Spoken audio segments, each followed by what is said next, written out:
In the previous episode, we saw how amateurs changed an adverse situation to their advantage. And they did it through experimentation. But that leads to an important question. If amateur radio is built around learning and experimentation, why do you need a license before you can operate a station? First, we need to be clear about what is being licensed. It is not your conversation. It is the operation of a radio transmitter.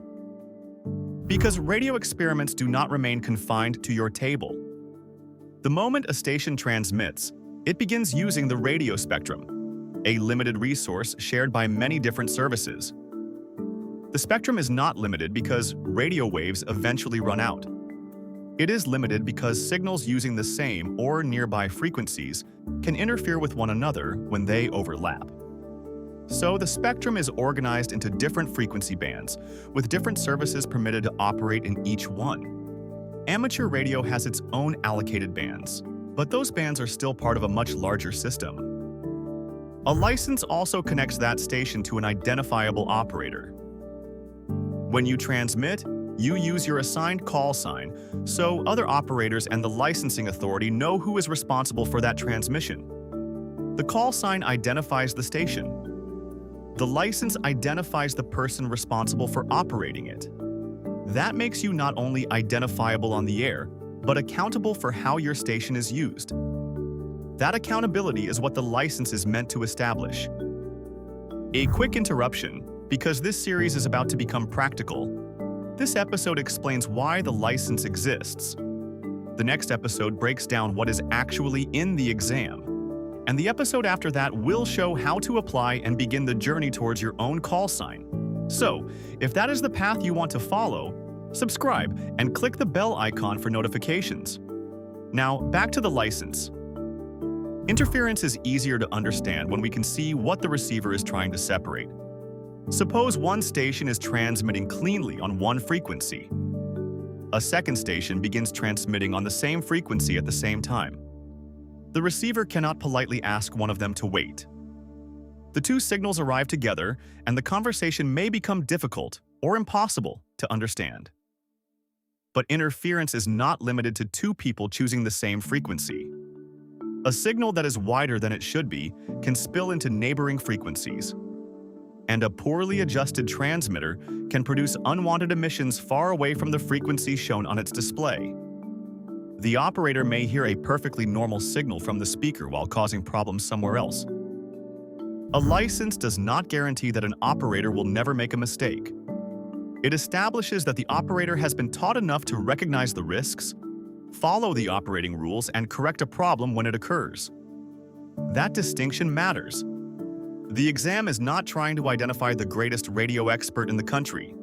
It is checking whether someone has the minimum knowledge needed to enter a shared technical space responsibly. The exact syllabus changes from country to country, but the main subjects are remarkably consistent. You need enough radio theory to understand what the equipment is doing. You need to know the basic parts of a station: transmitters, receivers, antennas, and feed lines.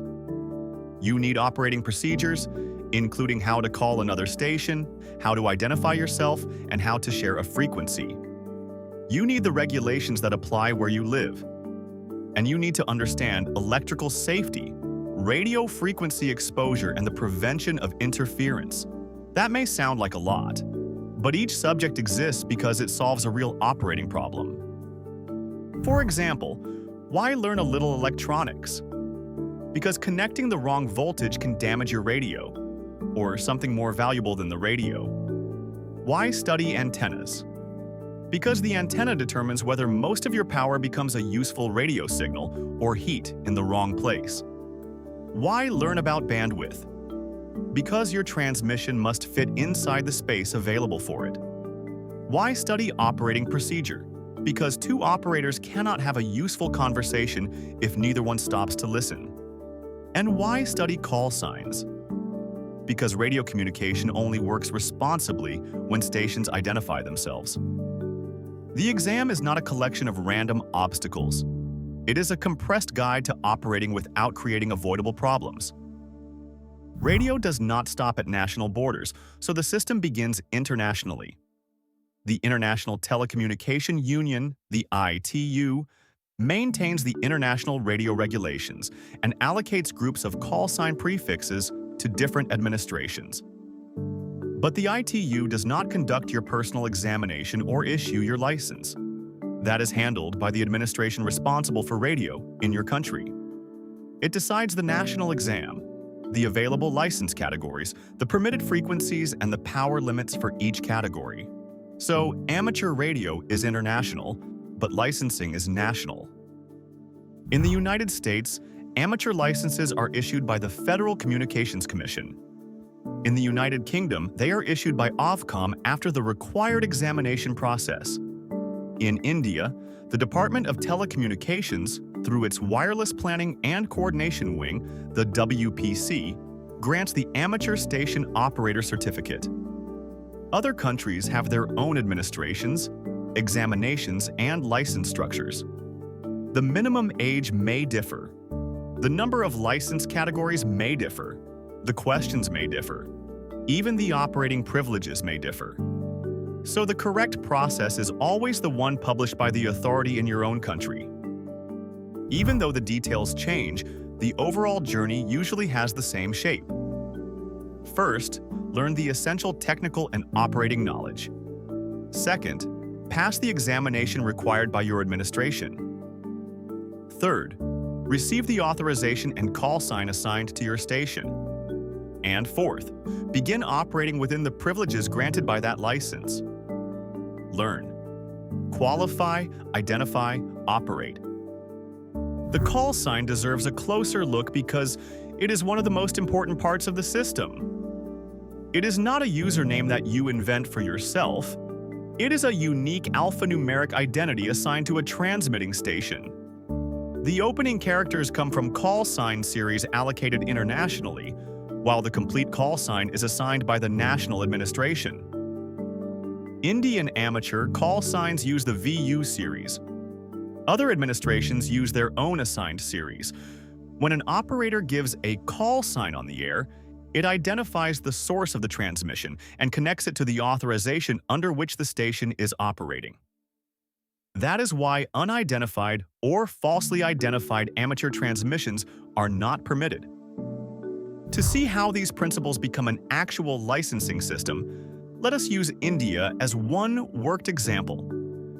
India calls its amateur authorization the Amateur Station Operator Certificate, or ASOC. Under the current rules, an Indian citizen may apply from the age of 12. The applicant must qualify in the Amateur Station Operator Examination, conducted by the Department of Telecommunications, Wireless Planning and Coordination Wing, the WPC. After successfully completing the required process, the operator receives an ASOC with a unique call sign. That authorization permits the person to install and operate an amateur station according to its conditions. India currently has two ASOC categories, general and restricted. Both require the operator to qualify, and both result in an authorized amateur station with a call sign. The difference is in the operating privileges. Under the current rules, the general category may be permitted more emission types and higher transmitter power than the restricted category, as specified in the certificate. That does not mean a restricted operator is somehow less welcome in the hobby. It means the privileges expand with the level of qualification demonstrated. The detailed syllabus and examination differences belong in the next episode. The licensing journey may be individual, but preparation does not have to be. A local amateur radio club can help you understand the syllabus, practice operating procedures, and learn how a real station is assembled. An experienced operator can also explain the details that are difficult to understand from a question bank alone. Why does this answer matter? What would happen if the rule were ignored? How does the idea appear in an actual station? Those are the questions that turn memorized answers into useful knowledge. And if there is no club nearby, online classes, amateur radio societies, and licensed operators can still provide guidance. And yes, A YouTube channel like the very one you are watching can help too. Once licensed, you are not receiving permission to do absolutely anything with a radio. You are receiving a defined set of operating privileges.